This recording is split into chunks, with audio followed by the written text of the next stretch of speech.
Queridos alumnos, queridas alumnas, ¿cómo están? Dios les bendiga. Es un gusto saludarles a cada uno de ustedes. Me alegra poder llegar a sus vidas a través de este medio, en esta cursada que estamos teniendo sobre Nuevo Testamento. Bueno, nuestra intención es poder dar todos los elementos y las nociones básicas, las nociones necesarias para poder entender también la composición, las distintas motivaciones que tienen los textos sagrados para que pudieran nacer a la vida, este, que pudieran ver la luz, ¿no? de su propia producción literaria. Bueno, ya hemos repasado algunas cosas que me parecen importantes poder tenerlas en cuenta al momento de plantear la materia. Hemos visto estos aspectos introductorios que tienen que ver con la, el desarrollo, que tienen que ver con la crisis y que tienen que ver con la consolidación del texto bíblico. Y lo que vamos a ver ahora en esta clase serán el contexto histórico del Nuevo Testamento, considerando que el, el texto surge bajo la influencia, bajo las circunstancias de grandes movimientos de ideas, de conceptos que de alguna manera se van a ver reflejados en los textos que estamos estudiando, ¿ok? Entonces voy a compartir la pantalla y nos vamos a guiar en la primera presentación que tiene que ver con analizar en primer lugar el contexto judío que tienen los libros del Nuevo Testamento. Bueno, el Nuevo Testamento surge entonces, como dije, bajo la influencia de tres grandes culturas de la época, culturas que, insisto, de alguna manera las estaremos viendo, las estaremos analizando y necesitamos conocerlas para poder entender correctamente los escritos novotestamentarios. Y estas tres culturas que influyen en el texto bíblico es la religión y la cultura judía, la religión o la cultura griega, y vendría a ser también la religión y la cultura romana. Entonces, tanto los judíos, los griegos y los romanos, de alguna manera, van a influir en este aspecto. Tan era importante considerar esos aspectos fundamentalísimos, hermanos, de aspectos culturales, que dice el Evangelio de Juan, cuando el Señor lo crucifican, ponen arriba en su cabeza un letrero, ¿verdad? Diciendo, este es Jesús, el Rey de los judíos, y lo menciona en estos tres grandes idiomas de estas tres grandes culturas. Entonces, se lee el letrero en hebreo, cultura judía, en griego, cultura helénica, y el latín, que vendría a ser ya la lengua que se está imponiendo en la cultura romana. Bueno, vamos a analizar en primer lugar el aspecto judío, que ese es el que más influye en el texto bíblico, porque los escritores del Nuevo Testamento son judíos, nacieron judíos, crecieron bajo las costumbres, las tradiciones, bajo la enseñanza de la religión judía. No solamente son hombres que han sido circuncidados, hablando de los escritores del Nuevo Testamento, que han sido circuncidados, que es una señal profundamente judía, sino también son hombres que han sido enseñados bajo la piedad de la Torá, ¿no? La ley de Moisés, donde ellos desde pequeños les fue enseñado la lectura del Shema, que es la recitación fundamental de Oye, oh Israel, Jehová nuestro Dios, Jehová uno es. Y bueno, todas estas costumbres de ir cada año a Jerusalén a celebrar la Pascua, seguramente los autores del Nuevo Testamento tuvieron esta oportunidad. Y no solo eso, queridos alumnos, sino que la mayoría de los autores, voy a decir por no la totalidad, pero sí la mayoría de los autores, porque aquí zafamos con Lucas, por ejemplo, si pensamos que Lucas escribió el Evangelio y el libro de Hechos, bueno, Lucas era griego. Así que voy a hablar de la mayoría de los autores del Nuevo Testamento, vienen bajo la influencia judía. Y aunque Lucas no era judío, era griego, pero conocía perfectamente la cultura judía. Bueno, lo que quería decir es que no solo ellos, sino Jesús mismo, ¿no? Jesús es un hombre profundamente judío, ¿no? Él no conoce otra religión, él no conoce otras escrituras más que las escrituras antiguas. Es muy probable que sus lecturas devocionales del Señor, si es que tenía la oportunidad de tener algunas, porque recuerden que solo las clases sociales pudientes pues tenían una copia de las escrituras, porque eran muy caras. Adquirir una copia de las escrituras antiguas costaba mucho y Jesús no tenía esa plata. Pues muy probable que si tuviera algún rollito chiquitito lo haya leído, o es muy probable que su asistencia a la sinagoga de la ciudad donde él vivía, bueno, provocaba que él estuviera siempre en contacto con las escrituras y demás. Bueno, entonces lo que vamos a analizar, después voy a hablar un poco de la cultura griega y un poco de la cultura romana y cómo es que influyen estos aspectos en el texto bíblico. Cuando hablamos del Nuevo Testamento y el ambiente judío en el que se desarrolla, vuelvo a insistir, la mayoría de los autores tienen influencias judías, pero la totalidad de los escritores van a partir sus escritos de la concepción de esta cultura, ¿no? Porque recuerden que el Nuevo Testamento va a tratar de interpretar a Jesús a partir de las escrituras antiguas, ¿no? O sea, los autores del Nuevo Testamento van a tratar de explicar que este Jesús, el carpintero de Galilea o de Nazaret, que tenía hermanos, hermanas, etcétera, era el Mesías. Sin conocimiento del factor cultural judío, es imposible comprender el Nuevo Testamento. No podemos sacar de la ecuación el aspecto judío, no podemos cristianizar a Jesús, ¿verdad? Por muy bueno que sea o por muy aspiracional que sea, no lo podemos, porque Jesús no es cristiano, Jesús es judío. Entonces no podemos sacar el factor cultural de esta corriente ideológica. Esto es cierto, esta afirmación será cierta, porque gran parte de los personajes de la época del Nuevo Testamento, como he explicado, son judíos. Jesús, los discípulos de él, aunque no todos escribieron algún texto bíblico, todos fueron judíos. Los 12 fueron judíos, o los 13 si contamos a Matías, que vino a ocupar el lugar de Judas Iscariote cuando éste se ahorca, y que se convierten también los apóstoles, ¿verdad? Los 12 apóstoles y los primeros creyentes de la iglesia.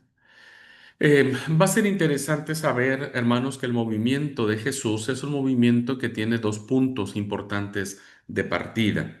El primero de ellos era en Galilea, ¿verdad? ¿Por qué? Porque en Galilea, que es el norte del país, diríamos, bien al norte del país, donde rodea todo lo que es lo que se le conoce como el Mar de Galilea, pues es la región en donde Jesús vivió. Ahí echó raíces, ahí tuvo amigos, ahí conoció a todos los vecinos. Cuando empezó su ministerio lo hizo allá, en Galilea, ¿no? Recorriendo aldeas, ciudades y pueblos. Entonces todo el mundo le conocía, ¿no? En la parte del norte.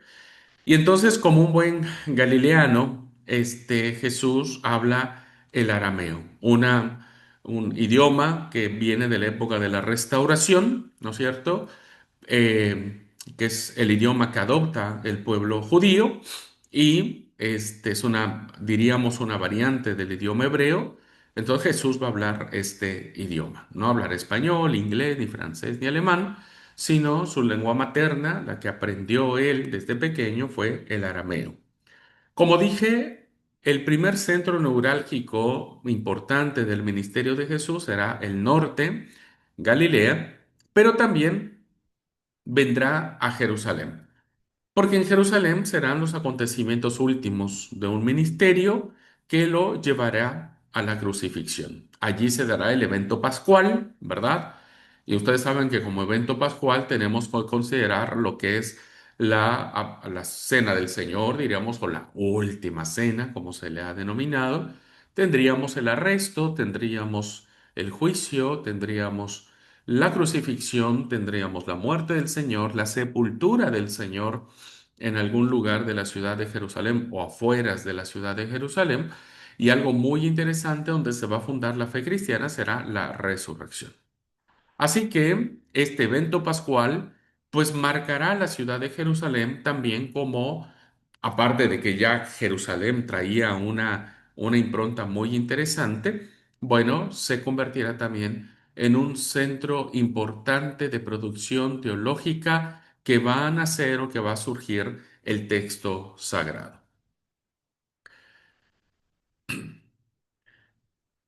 Algo que siempre ha caracterizado a la cultura judía, pues son sus aspectos religiosos. Miren, voy a decir algo acá, con mucho cariño y con mucho respeto también. A estas alturas del curso, diríamos, o más bien, a estas alturas de la historia, porque ya estamos ubicados en el primer siglo de nuestra era, ya no estamos hablando del siglo cuarto, quinto, octavo antes de Cristo, donde se da el auge poderoso de Israel, del pueblo de Israel. Eh, Hasta ese tiempo, pues nos referíamos a Israel, ¿no? Como el pueblo de Dios, ¿no? como Dios actuando con su pueblo, etcétera.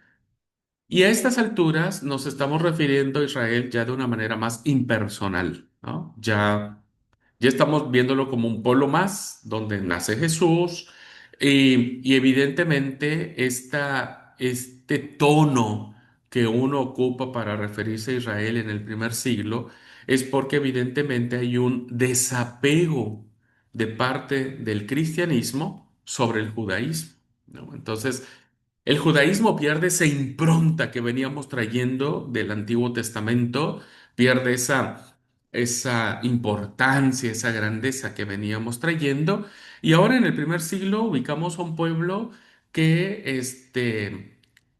que ha sobrevivido, que sí, efectivamente, el Mesías nace de esta cultura, pero que años más tarde el judaísmo quedará muy rezagado y el cristianismo tendrá un papel preponderante. Y ahora hablaremos a partir de este momento de la historia de la iglesia, ¿no? Y de la iglesia lo hablaremos con mayor fuerza, con mayor ímpetu, con mayor importancia, tendrá una impronta muy poderosa como lo tuvo Israel en el Antiguo Testamento. ¿Ok? Así que vamos a ver ahora que uno de los aspectos que caracteriza a la cultura judía, pues es su religión. Una religión que pasó muchos altibajos, ¿no? Que fue moviéndose de muchas maneras. Y lo que podemos decir que hay una estrecha relación entre la iglesia cristiana y el pueblo judío, sobre todo en lo que a la religión respecta. Bueno, ¿qué significa esto? Significa que si algo nos hereda el judaísmo en este momento de la historia, la iglesia cristiana, será el monoteísmo, ¿verdad? El monoteísmo será el aspecto fundamental que hará que el cristianismo mantenga ese monoteísmo de manera indeclinable. No hay lugar de negociación para romper la adoración a un solo Dios. Y esto lo debemos, hermanos, porque ustedes recordarán que cuando el pueblo de Israel antes, el pueblo judío, diríamos, antes de que fuera destruido por los babilonios, adoraba cualquier cosa, ¿verdad? Adoraba a todo, adoraba a la reina del cielo, adoraba a Baal, a Astaré, a Astarte, a Serap, todos los dioses habidos y por haber, ¿verdad? Entonces, esta parte politeísta, idolátrica, fue lo que llevó a la debacle moral, religiosa, social tanto del reino del norte como del reino del sur, y ambos fueron invadidos. Bueno, cuando el pueblo judío vuelve de Babilonia, vienen pues ya pues con una lección aprendida, ¿no? Y una de las grandes lecciones aprendidas producto de esta experiencia traumática es que deben solamente adorar a Yahvé, ¿no? Solo a un solo Dios. Entonces, a partir de allí, hermanos, a partir de esa época, la época de la reconstrucción del segundo templo, la época griega, los judíos van a establecer un monoteísmo irrestricto, ¿verdad? Entonces, este monoteísmo llegará hasta principios del primer siglo de nuestra era, y la iglesia cristiana o el cristianismo beberá de esa fuente, ¿no? Y hasta ahora nosotros, eh, la cristiandad como tal, pues aceptamos que la adoración solamente es a Dios. Bien, en el centro de la fe judía estaba el famoso Shema, que tiene que ver con esto, ¿no? Que evidentemente Israel no lo reconoció, por eso fue el gran problema que tuvieron, que es: oye Israel, nuestro Dios es solo uno, ¿no? Dios es el único Señor. Esta posición, hermanos, de pertenencia y, permítame decirlo, de exclusividad por parte de Yahvé, es lo que hace que Dios mantenga su alianza con Israel durante mucho tiempo, ¿no? Solo que, como dije, el pueblo no lo respetó y bueno, trajeron sus propias consecuencias. También sabemos que el centro de la fe judía eran sus leyes, que son sabias y dignas de obediencia. Si algo el judaísmo se precia de ser, es que es ser un pueblo que tiene las leyes de Moisés, que tienen los mandamientos, los estatutos, los decretos que Yahvé dio a su pueblo, y por lo tanto esto debe asumirse como palabra de Dios. Y otra de las cosas muy fuertes en la conciencia religiosa del pueblo es, bueno, la pertenencia que tenía Israel. Israel desarrolló durante todos sus escritos la conciencia de que era el pueblo elegido, ¿no? Que era el pueblo de Dios, que era su especial tesoro, que era la niña de sus ojos, que era el pueblo de su deseo, etcétera. Y esto fue muy fuerte en la conciencia de Israel, ¿no es cierto? Y me parece que estas tres cosas, el monoteísmo, los mandamientos y el sentirse que es un pueblo elegido por el único Dios verdadero, fue lo que mantuvo a Israel durante estos siglos de vivencia y de pertenencia, ¿no? Y como decimos aquí en la diapositiva, ninguna de estas tres cosas la fe cristiana lo ha rechazado. O sea, nosotros bebemos no solamente de el monoteísmo de Israel, también entendemos que las leyes y los mandamientos del Señor que están en el Antiguo Testamento, de alguna manera vienen a ser o confirmados o reinterpretados por Jesús. Entonces, la iglesia cristiana sigue manteniendo la vigencia de la importancia que tienen los mandamientos del Señor. Y ahora hay una conciencia dentro de los escritores del Nuevo Testamento que nos hace pensar que ahora la iglesia es la novia, ¿no? Ahora la iglesia es la esposa, ¿no?, del Cordero, la novia del Cordero. Ahora nosotros somos pueblo especial, pueblo adquirido por Dios, ahora somos la nación santa, ¿no? Ahora somos escogidos para anunciar la luz de la salvación. Como dije, ahora la fuerza de la palabra ya no está en Israel, sino que ahora la fuerza de la palabra y del significado está en la fe cristiana.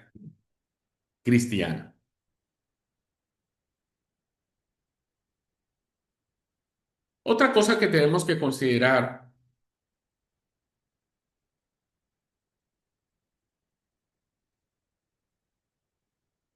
es el aspecto social. Como ustedes recordarán, las grandes, bueno, a ver, yo a veces me estoy mezclando porque pienso que ya son alumnos de tercer año y no, recién son de primer año. Ay, Dios mío. Por eso siempre digo, bueno, como ustedes recordarán, a lo mejor ni hemos llegado a ese punto de enseñanza y yo le estoy ya diciendo, pero bueno, lo vimos un poco o mucho cuando vimos la historia de la Biblia y sus traducciones y cuando vimos Antiguo Testamento, que tenía que ver con los profetas. ¿Recuerdan ustedes que la última clase que tuvimos sobre profetas veíamos cómo el profetismo va a encarar el mensaje de ellos basado en las injusticias sociales que existen en el pueblo? Entonces, Dios no tolera y creo que no va a tolerar nunca que alguien pueda pisotear la dignidad de alguien o pasar por encima de alguien. Pero desafortunadamente la desigualdad de las clases sociales persistió, ¿verdad? Persistió, persiste y déjenme decirle desafortunadamente que persistirá. O sea, siempre vamos a enfrentarnos en todas las sociedades a las desigualdades sociales. Entonces siempre tendremos una clase alta, diríamos una clase primero muy alta, que es una clase privilegiada, muy pequeñita, muy alta, con todo el poder adquisitivo económico que se puedan imaginar. Bueno, tendríamos la clase alta, la clase muy pudiente, tendríamos la clase media alta, tendríamos la clase media baja, la clase baja, la clase subbaja, ¿verdad? Es decir, que la base de la igualdad social está profundamente desproporcionada. Porque por un lado, la alta clase, ¿no? O la clase alta muy alta son muy pocos y la clase baja, subbaja, somos muchos. Ahora, estos aspectos sociales, queridos hermanos, han influido e influyen mucho en el texto bíblico y voy a poner algunos ejemplos solo para que vean cómo se ve reflejado el aspecto social en los escritos del Nuevo Testamento.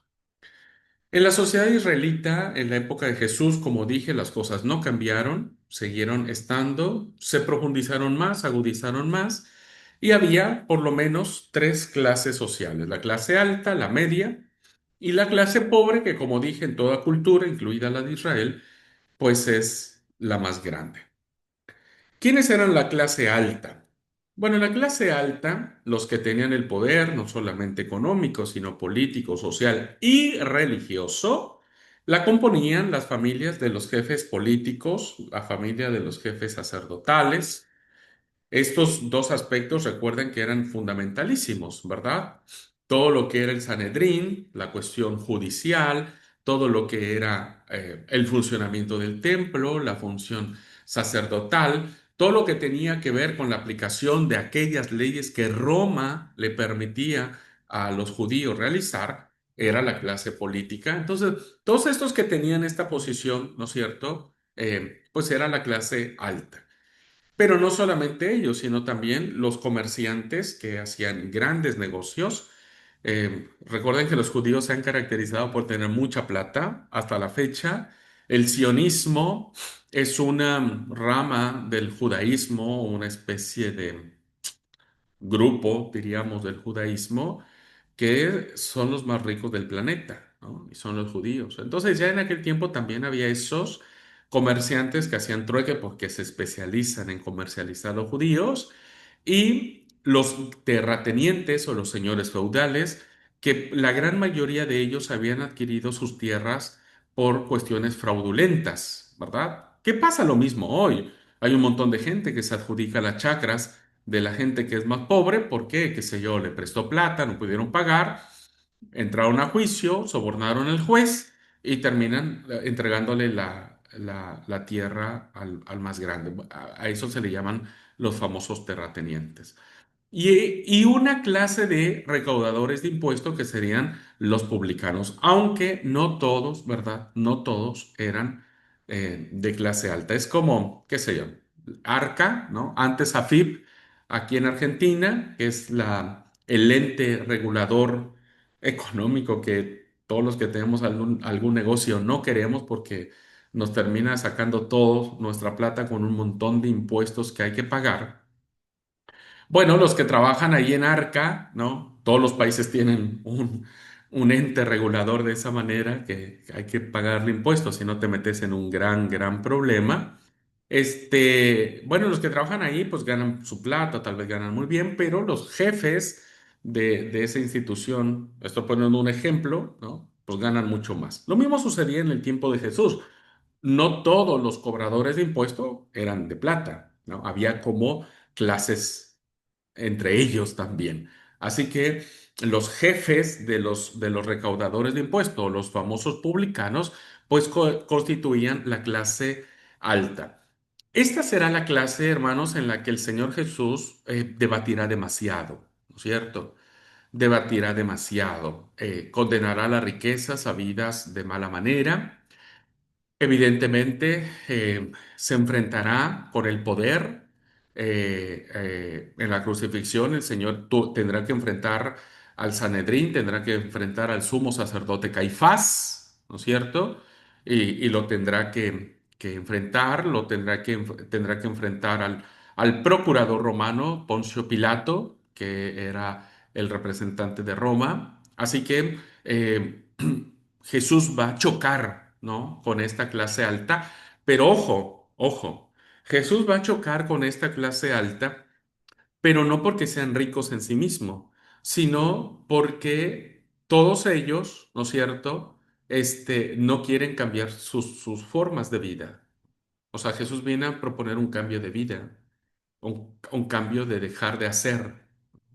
Entonces, Jesús tuvo lucha con todos aquellos que no. Por ejemplo, ¿recuerdan esa historia del encuentro de Jesús con el joven rico, que así incluso se le ha denominado? No sabemos si el joven tenía plata por sí misma, o es muy probable que vendría a ser el famoso Junior, ¿no? Donde el que tenía la plata era el papá, o pudo haber heredado todo, o pudo haber trabajado él desde pequeño y ganarse mucha plata. Pero bueno, evidentemente tenía plata, ¿no? Tenía plata. Y cuando se acerca al Señor y le hace esa pregunta, ¿qué puedo hacer para ganar la vida eterna? Bueno, el Señor le hace un examen, ¿no? Primero un examen de conciencia social, ¿no? Pues, ama a tu prójimo, guarda la ley, obedece a tus padres y, bueno, el examen social pasó, ¿no? Pero el examen moral no, que ese es básicamente el gran problema que tiene Jesús con la clase alta. Cuando el Señor le dijo, bueno, está bien, vende todo lo que tenés y entrégalo a los pobres, pues él se entristeció porque dijo, ¿cómo voy a dejar toda mi riqueza, no, que se pierda de esa manera? Ese es el verdadero tema. Cuando alguien, como dijo creo que fue Santiago, ¿no es cierto? El que dijo que este, el amor al dinero es la raíz de todos los males. No sé si fue Santiago o Pablo, cualquiera de los dos.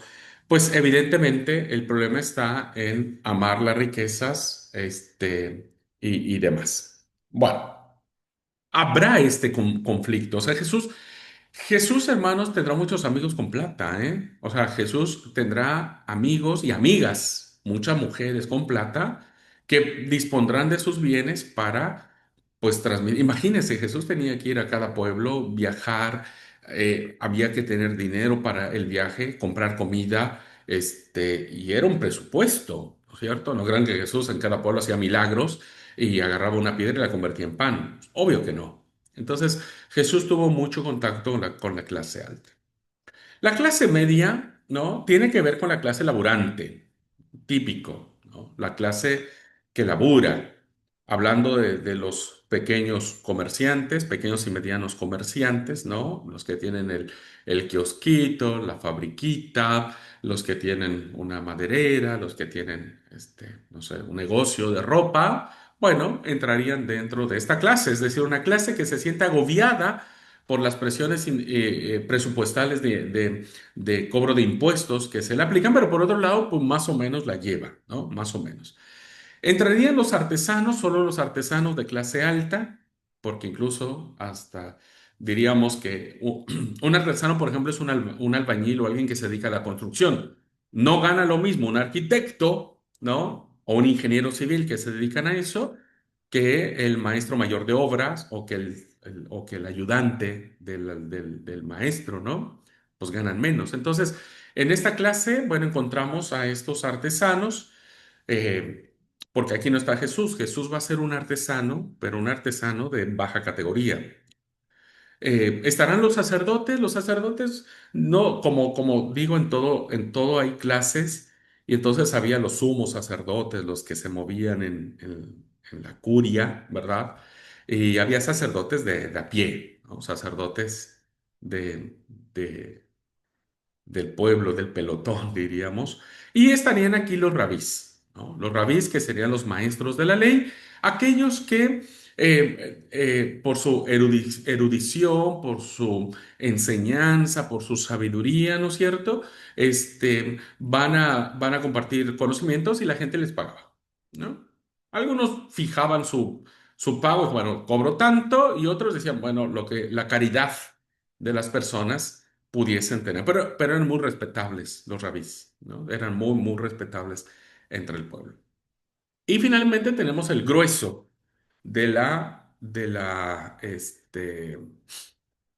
eh, de esta pirámide de escala social, que es la más numerosa, que es la clase pobre. Y bueno, aquí estaban conformada por los jornaleros que vivían al día, ¿no? El, los típicos, ¿verdad? Que hay un montón de gente que vivimos al día, o porque hiciste algún trabajito, alguna changuita, hiciste, bueno, ahí cualquier cosita en el día, bueno, sacaste para, para la polenta, sacaste no sé, frijol, arroz, algo así, ¿no? Bueno, había que trabajarle mucho, ¿no? Entonces Jesús va a encontrar en esta base, hermanos, va a encontrar en esta base el mayor auditorio que recibirá su enseñanza. Ya sea porque Jesús los alimentaba, ponele que así sea, ¿verdad? Ponele que seguían al Señor porque Jesús les daba de comer, pero también porque había una gran necesidad de identificarse con alguien, ¿no? Con alguien que tal vez era como ellos, pero tenía algo especial. Porque Jesús también venía de sufrir muchas carencias, hermanos, muchas carencias. No crean que el Señor Jesús nació en palacio de oro, en cuna de oro, en pañales de seda. Jesús nace en un pueblito chiquitito, 200 habitantes, es el hijo mayor, luego tiene hermanitos que van naciendo uno tras otro, nace Jacob, nace Simeón, nace este... ah, se me fue el otro nombre de los otros dos nombres de sus hermanos. Bueno, van haciendo sus hermanos, ¿no? Sus hermanas. Y bueno, como toda familia, ¿no? Imagínense una familia, era José, María, Jesús, cuatro hermanos, y ahí tenemos siete personas y las hermanas. Ponele que sean dos, siete, nueve, ponele que sean 10 en una familia. ¿Sabe lo que es alimentar a 10? En cualquier sociedad, en cualquier tiempo, hermanos, alimentar a 10 personas es muy complicado. Entonces, las condiciones sociales que tenía Jesús fueron muy precarias, ¿no? Jesús pasó, hermanos, no crean que, no se imaginen ese Jesús siendo niño convirtiendo el agua en vino. Olvídense de esas metáforas. O sea, Jesús tuvo que agarrar a José a la mañana, muy de madrugada, agarrar sus instrumentos e irse a las ciudades más cercanas, ciudades más grandes, los típicos inmigrantes que se les conoce, a buscar laburo, ¿no? Ustedes han topado a gente que va en la calle, oiga, ¿no tiene usted algo que arreglar? Yo le arreglo y demás. Bueno, así era Jesús, ¿no? Con José, su papá. Entonces creo que hubo una gran empatía porque Jesús sabía lo que era que las tripas te chillaran de hambre, diríamos, ¿no? Jesús sabía lo que era difícil alimentar a nueve personas, y él siendo el mayor, siempre los hijos mayores tienen mayor responsabilidad. Bueno, entonces Jesús vivía como un artesano, ¿no? El artesano, miren, la tradición le ha adjudicado a Jesús la figura de un carpintero. porque eso era un artesano, ¿no? El carpintero, no crean que era un carpintero que tenía una fábrica de 10.000 trabajadores, nada de eso, una modesta carpintería, pero también puede traducirse como constructor, es decir, que construía cosas, ¿no? Un tipo albañil. Eh, bueno, no es difícil ni motivo de escandalizarnos de que el Señor nos digan que ahora no era carpintero, sino que era albañil. Porque bueno, hoy, por ejemplo, tengo un amigo que es carpintero, su oficio es carpintero, pero cuando le digo, che, hay que hacer un muro, hacer un repellado, hacer el piso, me dice, sí, dale, yo sé hacer también eso, ¿no? Entonces, más o menos así vendría a ser el Señor. Y había muchos ¿cómo se llama? En Jerusalén, en Judea, que vivían al margen de la sociedad. Había muchos mendigos, pues las condiciones laborales, hermanos, no eran óptimas, no había empleo, los empleos eran mal pagados, así que había mucho indigente, le llamamos ahora nosotros, ¿no es cierto? Y ustedes saben el aspecto que brinda la indigencia a una ciudad. Pues evidentemente el indigente no tiene aseo físico, no tiene ah, una, una vista a los ojos buena. Uno ve a un indigente o un mendigo y uno pone una barrera como diciendo, vayámonos por otro lado, capaz si este nos va a saltar. Bueno, había muchos de esta clase, había muchos leprosos, que era una enfermedad muy característica de aquella época. Había dos tipos de lepra, la lepra seca, la lepra húmeda. La lepra seca era aquella lepra que de a poquito se iban cayendo pedazos del cuerpo, ¿no? Entonces, en algún momento un dedo caía, ¿no? Se iba cayendo, un cacho de nariz se desprendía y bueno, de a poquito iban muriendo las personas por esta condición. Y la lepra húmeda eran aquella que le producían llagas muy profundas que le supuraban de manera constante, las vendas todas se llenaban de sangre, pues evidentemente no había nadie que les cambiara las vendas, olían mal, principalmente por el hedor que producían las heridas, ¿no? Ver a un leproso no era ver a alguien lindo, por eso la gente huía de los leprosos, por eso los mandaban fuera de las ciudades en campamentos para que entre ellos se arreglaran y murieran de la manera más indigna, diríamos, porque nadie los sepultaba, entre ellos mismos se sepultaban.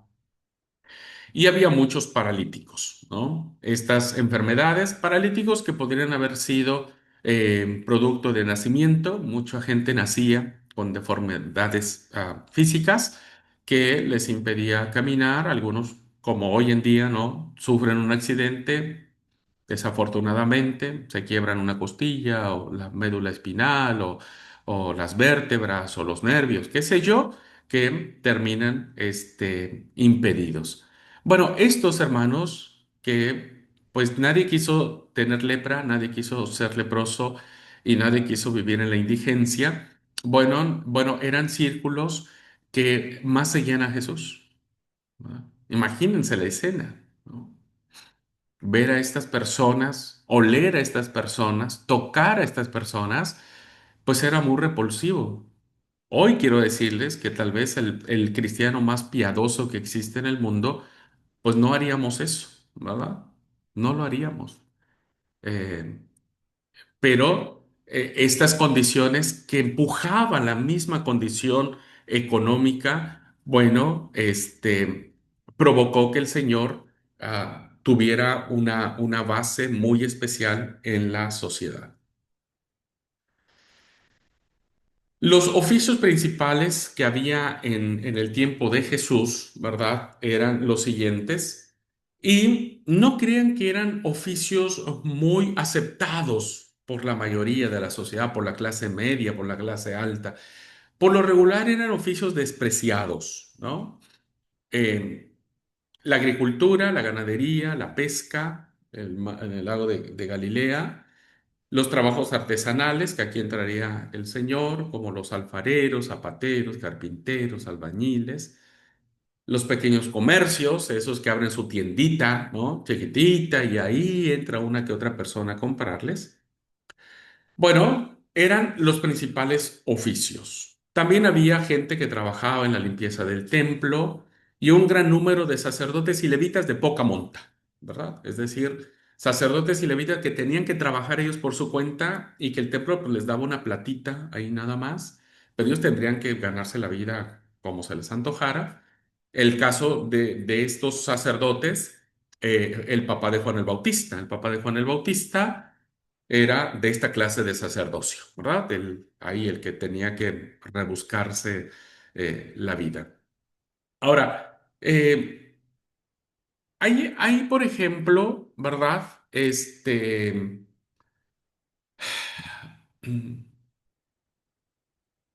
Dos oficios que parecen inocentes dentro del texto bíblico y que si nosotros no reconocemos el trasfondo de lo que tiene el valor de esos oficios, no vamos a reconocer la fuerza del texto bíblico. Voy a poner dos ejemplos de estos dos oficios y se van a dar cuenta la importancia que esto tiene. El primer ejemplo lo tenemos en la narración del Evangelio de Lucas, que tiene que ver con el nacimiento del Señor Jesucristo, ¿verdad? Lean, por favor, capítulo 1, capítulo 2, ahí encontrarán esta narración. Lucas tiene los famosos relatos de la infancia de Jesús, ¿verdad? Y nos explica cómo nació. Bueno, resulta que hay una escena que hoy es caracterizada de una manera tierna, de una manera hermosa, de una manera increíble, que es el anunciamiento de los ángeles. Hay unos pastores, ¿no es cierto?, que están cuidando a sus ovejas y que una noche estrellada hay un ruido en el cielo, hay una multitud de ángeles, ¿no es cierto?, que empiezan a cantar una alabanza, un coro, hay toda una teofanía celestial en donde los ángeles cantan y dicen gloria a Dios en las alturas y paz a los hombres de buena voluntad en la tierra. El ángel le dice a los pastores, no tengan miedo porque hoy les traigo una buena noticia. Les ha nacido un Salvador. Esta escena que se repite cada año, principalmente en la teología católica romana, donde vemos los nacimientos, ¿no? Han visto los nacimientos, donde ponen a los pastorcitos, a las ovejitas, a los becerritos, a las vaquitas, ¿no? Toda esta especie bonita, la estrella de Belén y angelitos ahí, ¿no?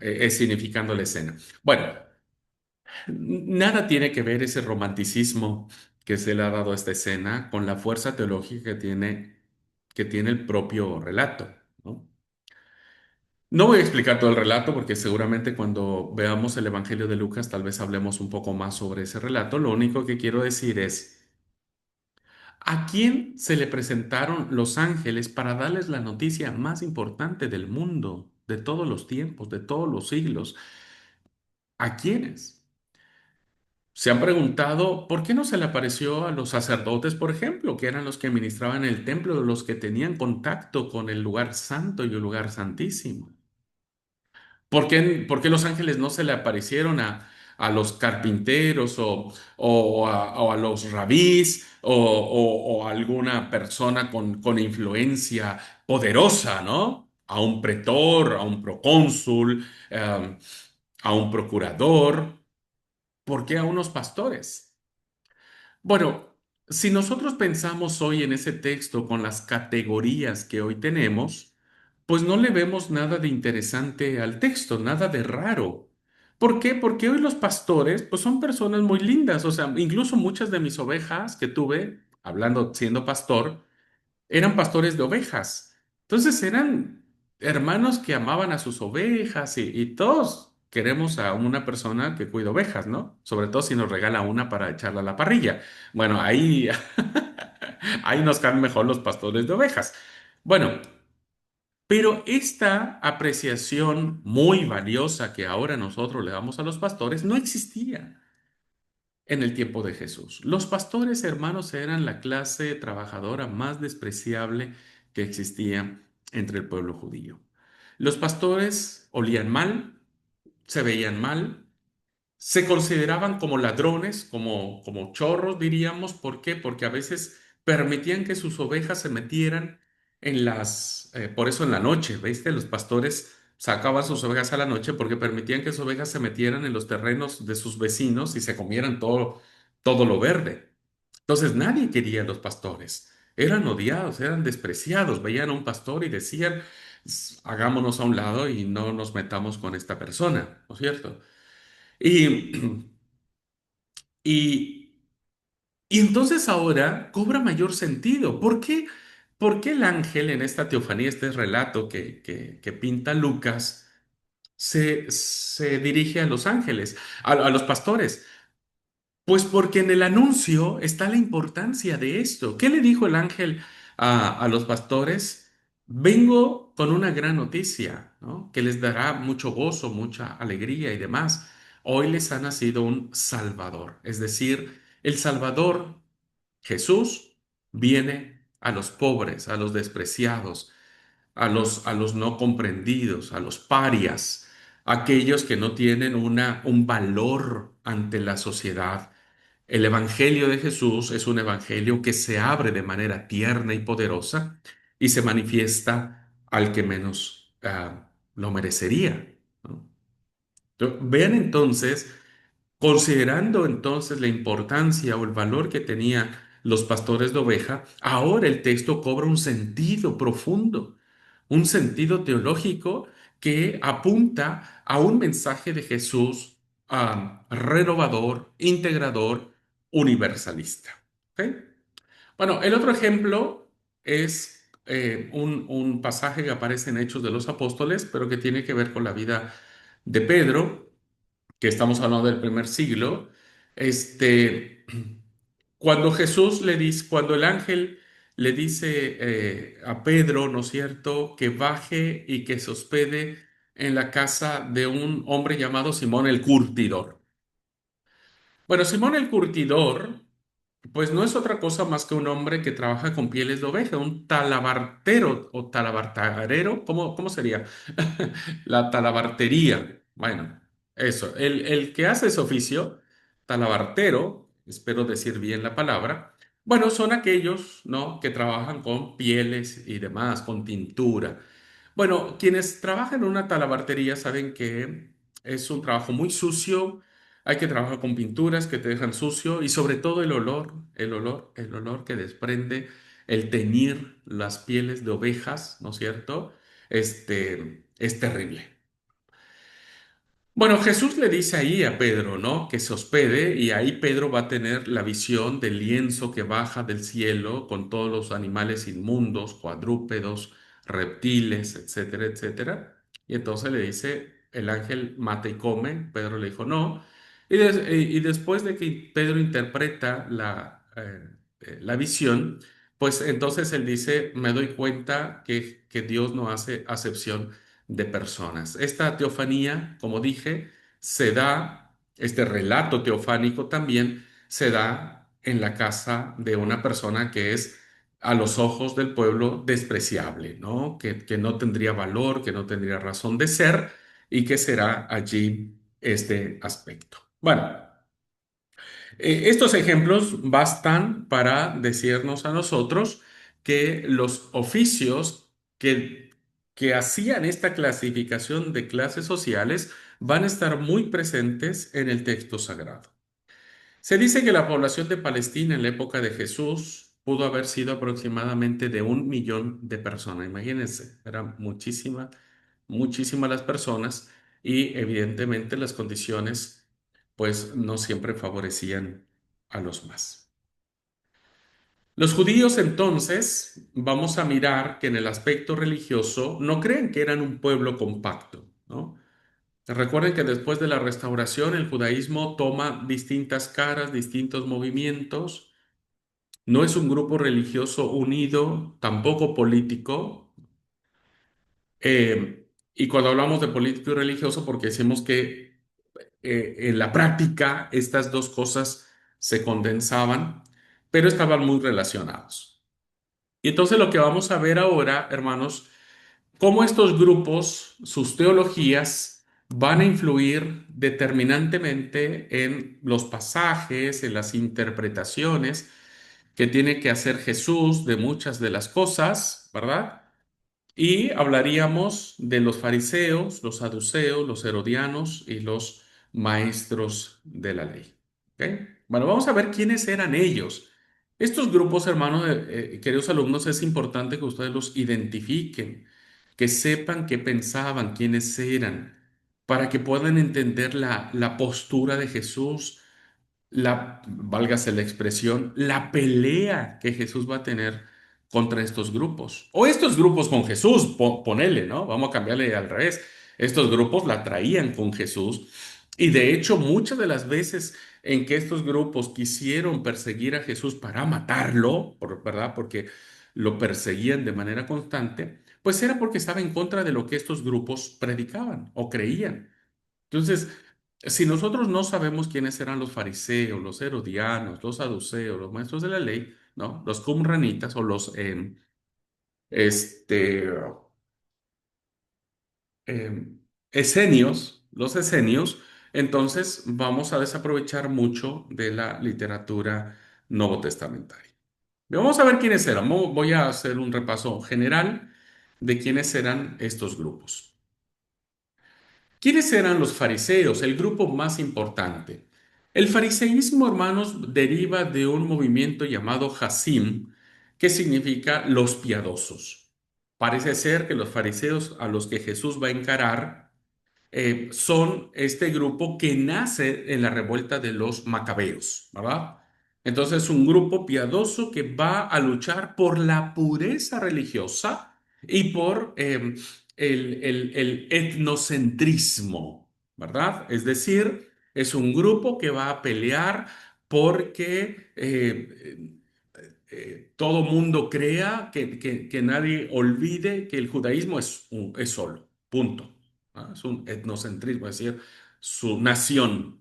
¿Ah? Son muy nacionalistas y dirán entonces que los judíos son el único pueblo y nada más que ellos. Bien, era un grupo más que todo, como dije, religioso. Su influencia era religiosa, pero vaya que ustedes saben que quien tiene el poder religioso lo tiene todo. Bueno, defendían la estricta obediencia a la ley de Moisés, eran implacables con la obediencia a la Torá, las tradiciones religiosas y la piedad popular. Pablo lo expresa en Filipenses capítulo 3 versículos del 5 al 6 dice, bueno, yo era fariseo de fariseos, ¿verdad?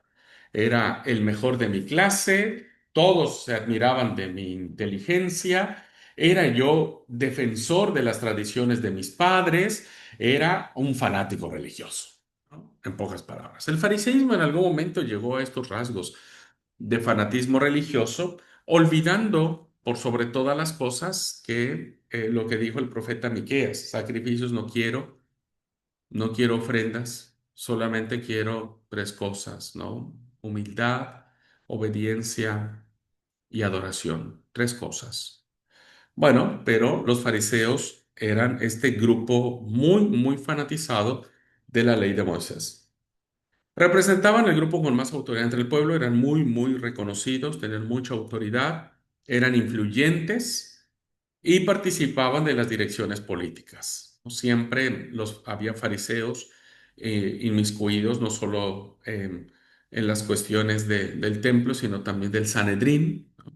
Entonces eran muy, muy en dirección políticos. Eran políticos también, ¿no? Eran políticos. Después de la destrucción del Templo de Jerusalén hacia el año 70, fue el grupo que predominó entre los judíos. ¿Por qué? Porque cuando se destruye el templo, el segundo templo, como ustedes saben, en el año 70 por el general Tito, este, bueno, pues ya no hay a dónde adorar, ¿no? No hay a dónde celebrar la Pascua, a dónde hacer los sacrificios, ya no hay nada. Entonces, antes todo se centraba en el templo porque allí se hacía el negocio, ¿viste? Allí era donde se vendían los animales para los sacrificios, los trueques, estaba la banca o el banco de los judíos, etcétera. Y bueno, allí es donde se celebraba cada año y los judíos iban para llevar a cabo la Pascua. Bueno, cuando el templo se destruye, ya no hay más lugar. Entonces, quienes toman la batuta son los fariseos, porque entonces, ¿qué dirán los fariseos? Miren, como ya no tenemos templo donde sacrificar a los animales, entonces vamos a reunirnos en torno de la Torá. Ya no hay lugar de sacrificio, pero tenemos la ley. Entonces, el judaísmo, encabezados por los fariseos, cierran filas, ¿verdad? Cierran filas en torno a la ley, en torno a las escrituras. Y entonces el fuerte de ellos hasta la fecha, ¿verdad? Hasta ahora, porque no hay templo, no se ha construido templo alguno. Bueno, su mayor fortaleza que tiene el judaísmo es las escrituras, ¿verdad? Las escrituras. Y bueno, ya vendrían otros aspectos que no vale la pena mencionar ahora, después sí los platicaremos, como es los Midrash, la Cábala, el Talmud, etcétera. Pero quienes encabezan este grupo serán los fariseos. Las tres doctrinas más importantes que tenían los fariseos, fíjense, los fariseos tuvieron su propia teología, ¿verdad? Su propia teología.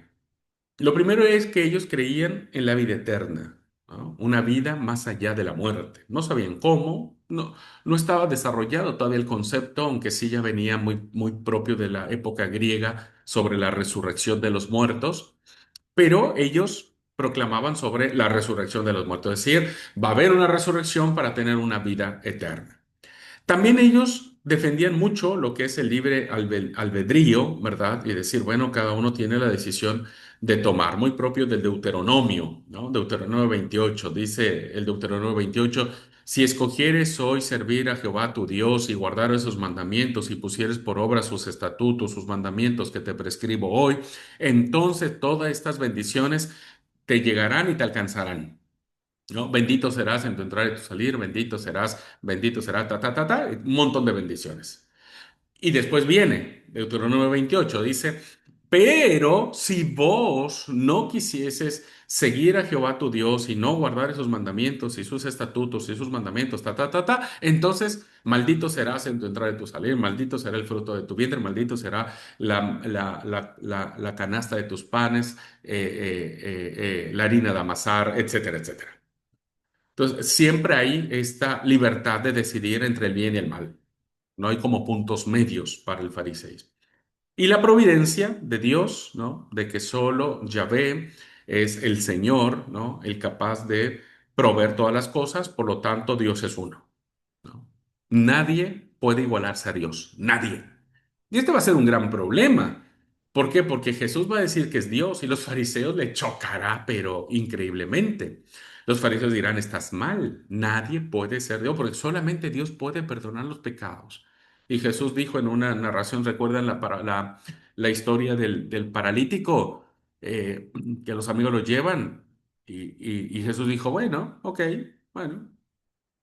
Y le dijo al paralítico, a ti te digo, levántate, camina y tus pecados te son perdonados. Es decir, Jesús se arropa se atribuye la prerrogativa divina de ser Dios y eso le chocará a los fariseos. Hay que ser un punto de quiebre interesantísimo en este tema de la deidad.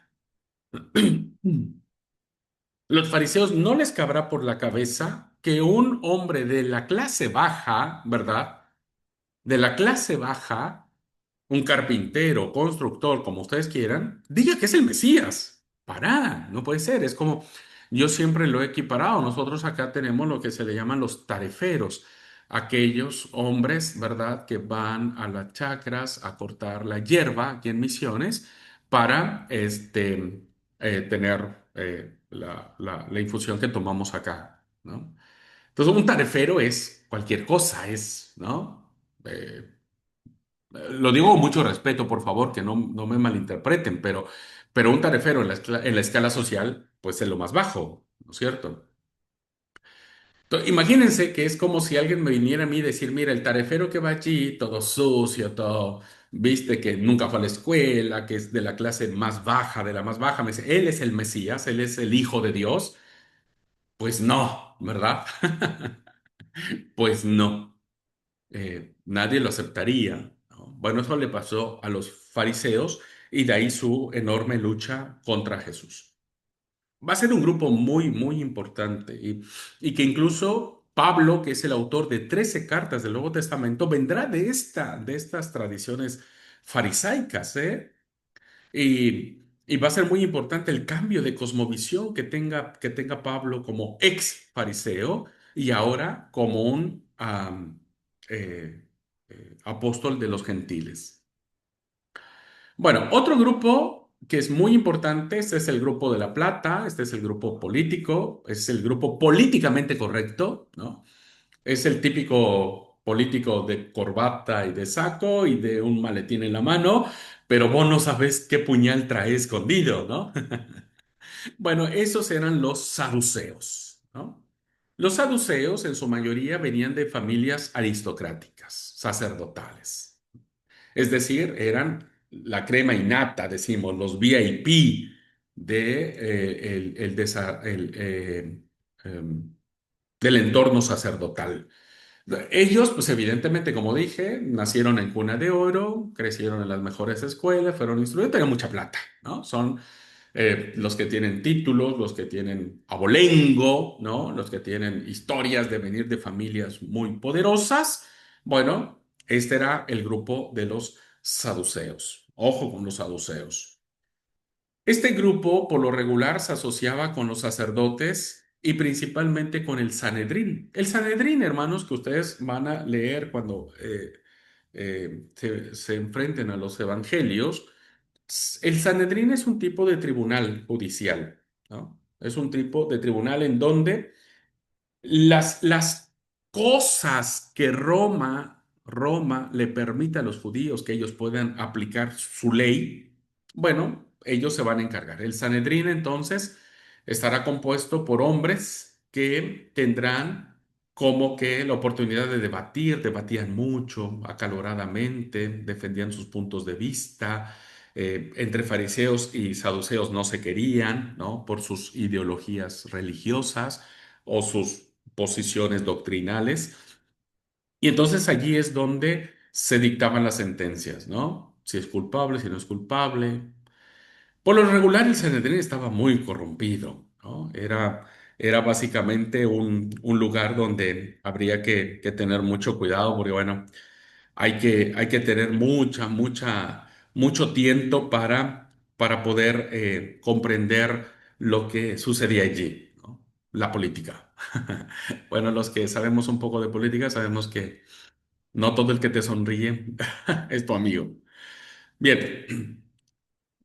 Y contrario, porque por eso digo, o sea, tenían un pleito casado con los fariseos, porque contrario a estos, ellos negaban la vida futura. Ellos decían, el que se murió, punto. No hay más, ya está. No hay resurrección de muertos. Ellos no creían en la resurrección de muertos. Y había la existencia, ellos creían que había ángeles y espíritus. La concepción de la angelología está muy arraigada con el saduceísmo. Los saduceos creían, a diferencia de los fariseos, no creían que hubiera ángeles ni espíritus ahí. Eh, Había una creencia dentro del judaísmo del primer siglo que todos tenían su ángel, diríamos, que se parecía a uno, ¿no? Haz de cuenta que yo tengo un ángel parecido a mí, que es el que me cuida y el que me protege y demás.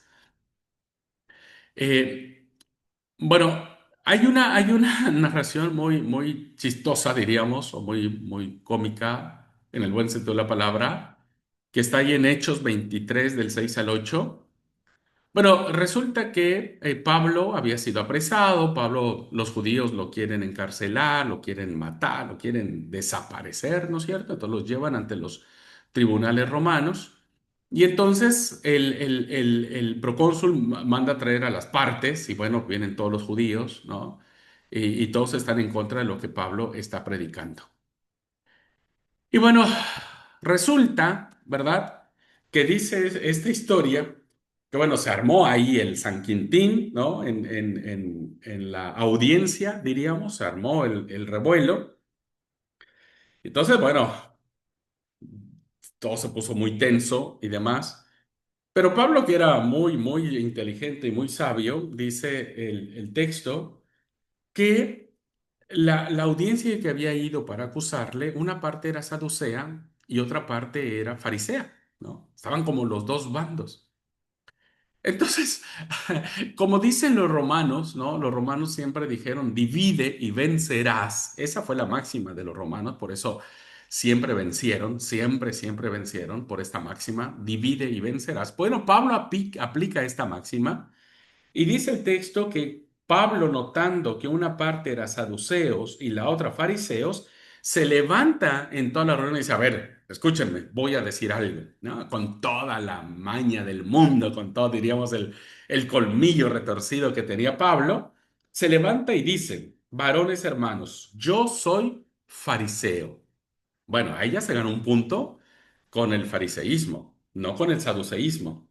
Yo soy fariseo, a ver, hijo de fariseos. Y entonces Pablo evoca las doctrinas farisaicas. Y entonces dice, yo creo acerca de la esperanza de la resurrección de los muertos y en esa resurrección yo voy a juzgar. ¿Qué creían los fariseos en la resurrección de los muertos? La vida eterna. Entonces los fariseos sonrieron como diciendo, ah, mira, este tipo es de los nuestros. Pero ¿qué hizo Pablo? Pablo no quería quedar bien con los fariseos, quería reventar la reunión, diríamos, porque el versículo 7 dice, cuando dijo esto, se produjo un problema, un griterío entre los fariseos y los saduceos y la asamblea se dividió. ¿Por qué? ¿Por qué se agarraron casi a las piñas entre los fariseos y los saduceos? Porque el libro de Hechos, capítulo 23, versículo 8 dice, porque los saduceos dicen que no hay resurrección, ni ángel, ni espíritu, pero los fariseos sí creen eso, ¿no? Entonces, vean cómo este conflicto ideológico doctrinal provocaba serias rupturas entre el fariseísmo y el saduceísmo, pero fíjense ustedes que ambos grupos tenían poder. Entonces, interesante cómo se manejaban estas situaciones.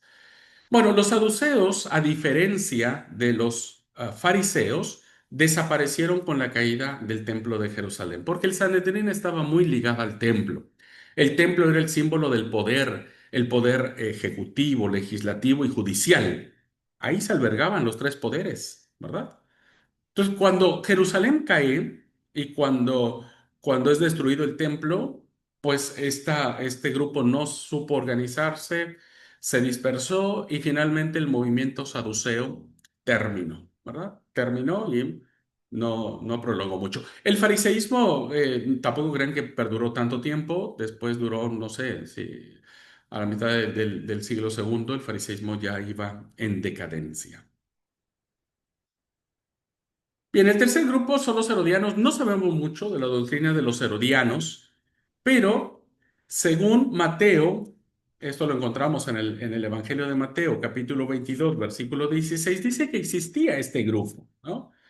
Y dice el 22:16, y le enviaron los discípulos de ellos con los herodianos y le dijeron lo siguiente.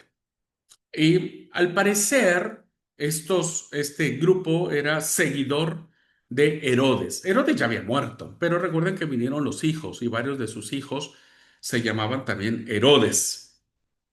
Entonces, recuerden que Herodes fue una figura, o sea, sí, fue complicada, es una figura cruel, despiadada, una figura bipolar, ¿no es cierto?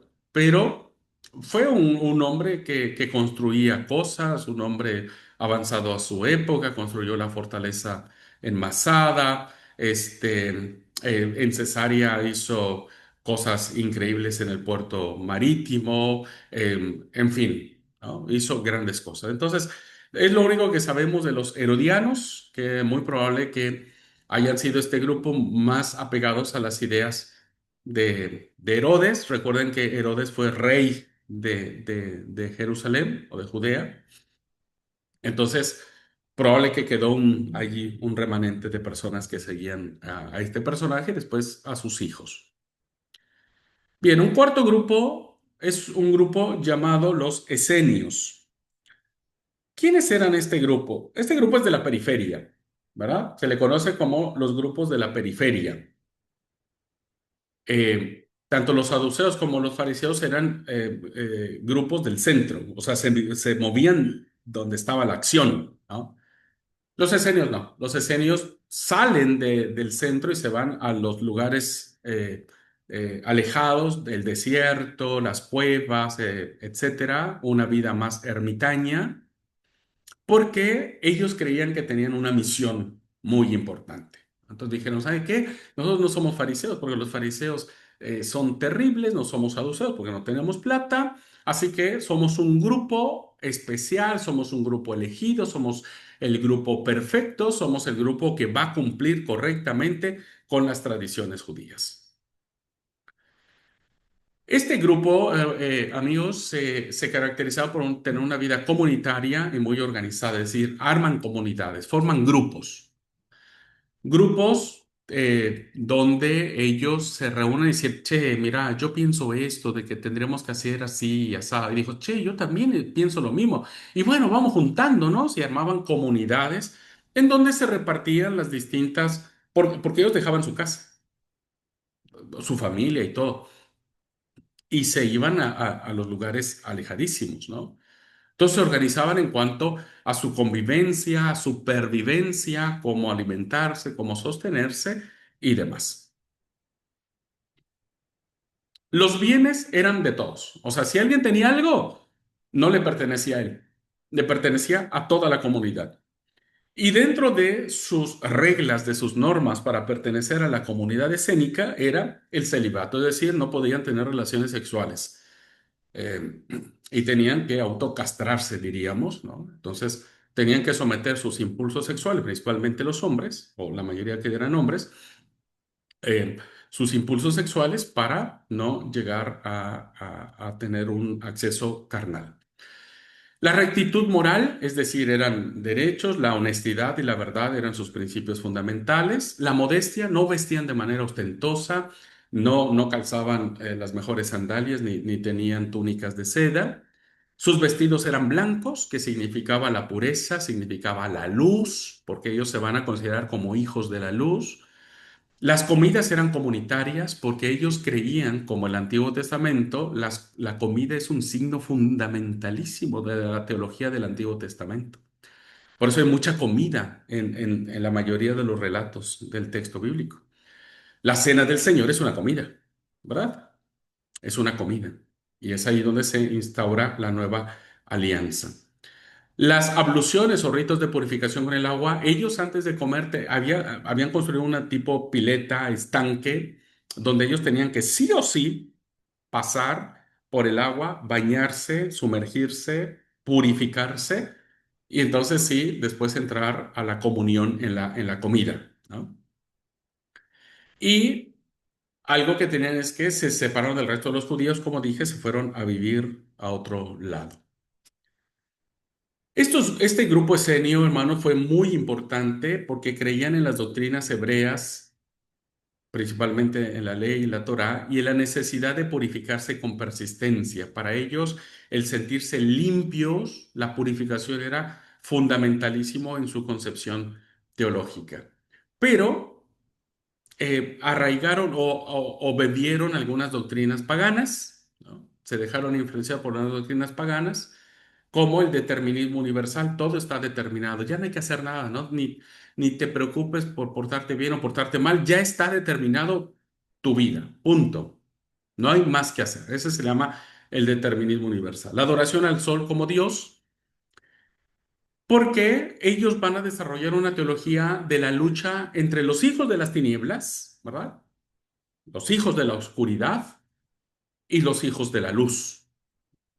Entonces, ellos van a decir que hay una lucha, un combate frontal muy fuerte y habrá rasgos de creer en la reencarnación en otras vidas. Evidentemente, estas posturas que ellos tenían, bueno, no formaban parte del pensamiento judío.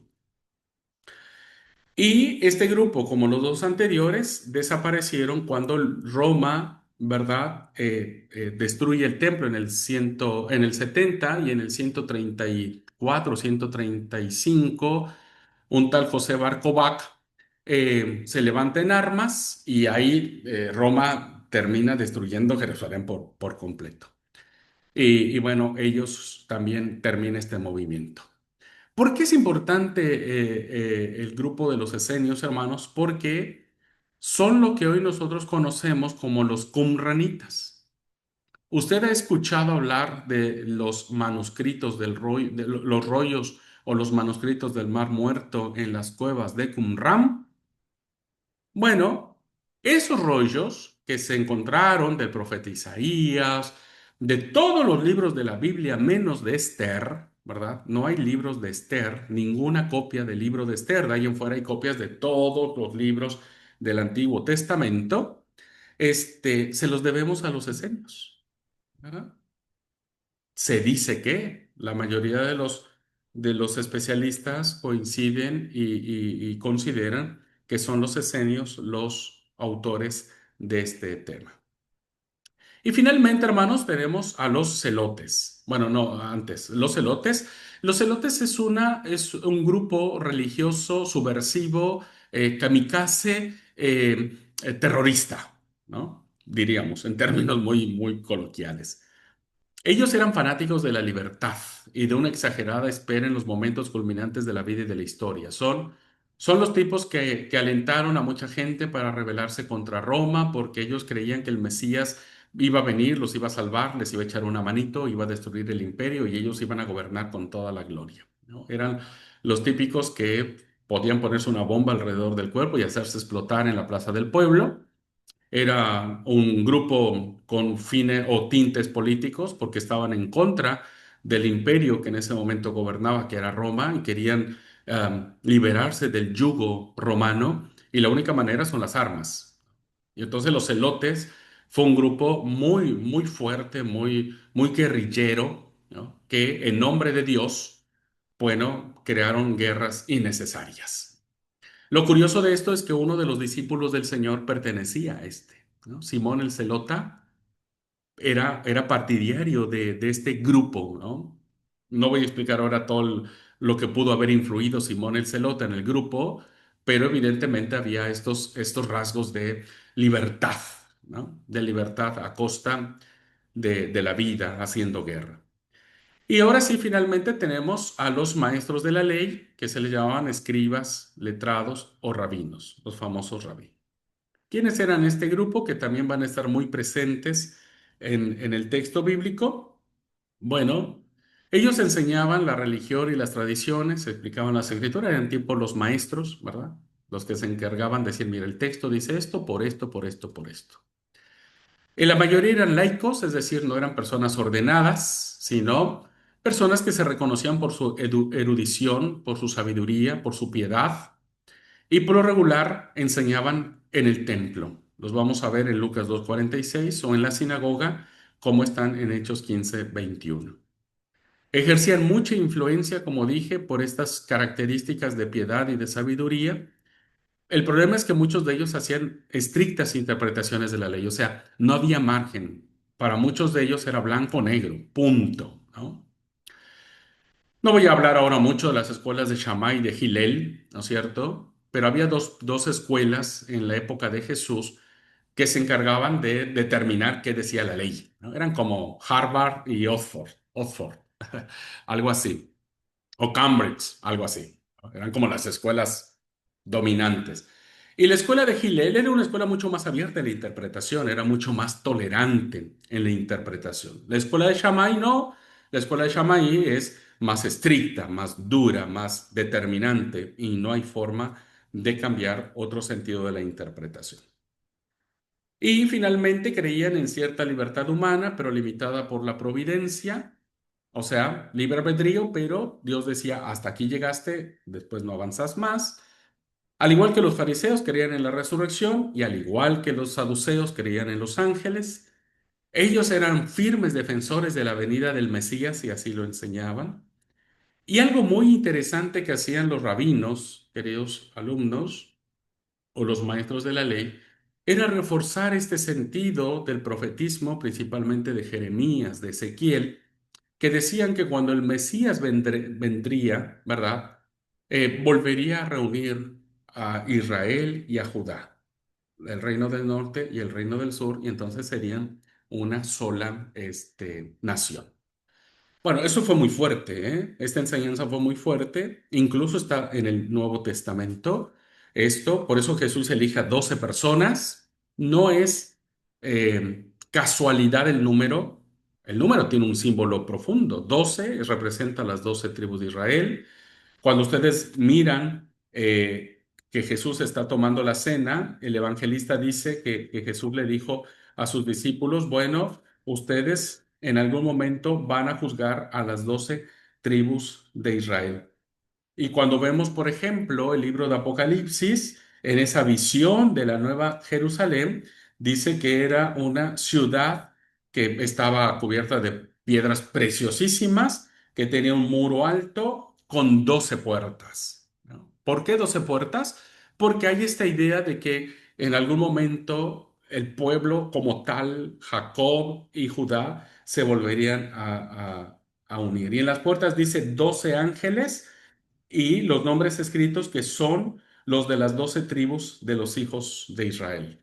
Entonces, hay esta idea muy marcada dentro del judaísmo que se mezcla en el cristianismo y que, bueno, los autores bíblicos recogen esa idea de que algún día, ahora en la concepción cristiana, cuando Jesús venga, establecerá nuevamente a las 12 tribus de Israel.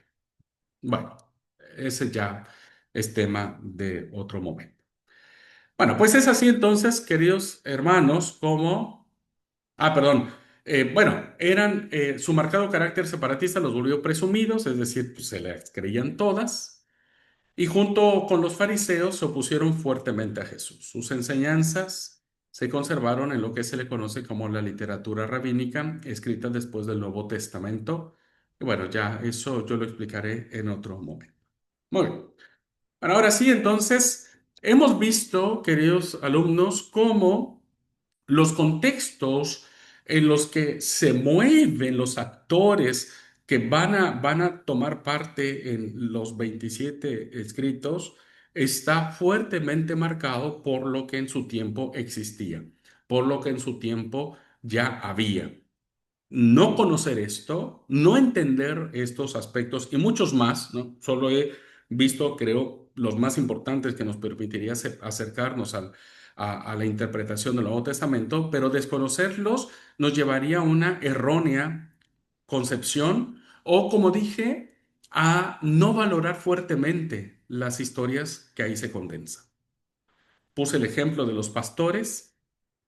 Si nosotros vemos a los pastores desde nuestros ojos, perdemos toda fuerza teológica que tiene el texto, pero entendiendo quiénes eran los pastores y por qué a ellos, y a ellos, específicamente a ellos, se les dice esta gran noticia, entonces cambia totalmente el sentido del texto. Bueno, pues entonces hasta aquí la clase, queridos alumnos. Si Jackie o Dani tienen alguna pregunta, alguna duda, algún comentario, por favor, con toda libertad. Si no, nos veríamos el día de mañana para ver el contexto ahora de la influencia griega y de la influencia romana. Jackie, No tengo ninguna pregunta, se entendió re bien, re lindo tema. bueno, me alegra, Jackie, me alegra, gracias. Bueno, ya saben, si tienen alguna duda, algo no estuvo bien explicado, avísenme y les mando a ver nuevamente la grabación. Bueno, Dios los bendiga, amigos queridos, cuídense mucho, nos vemos mañana, Dios mediante. Linda tarde para todos. Chao, chao.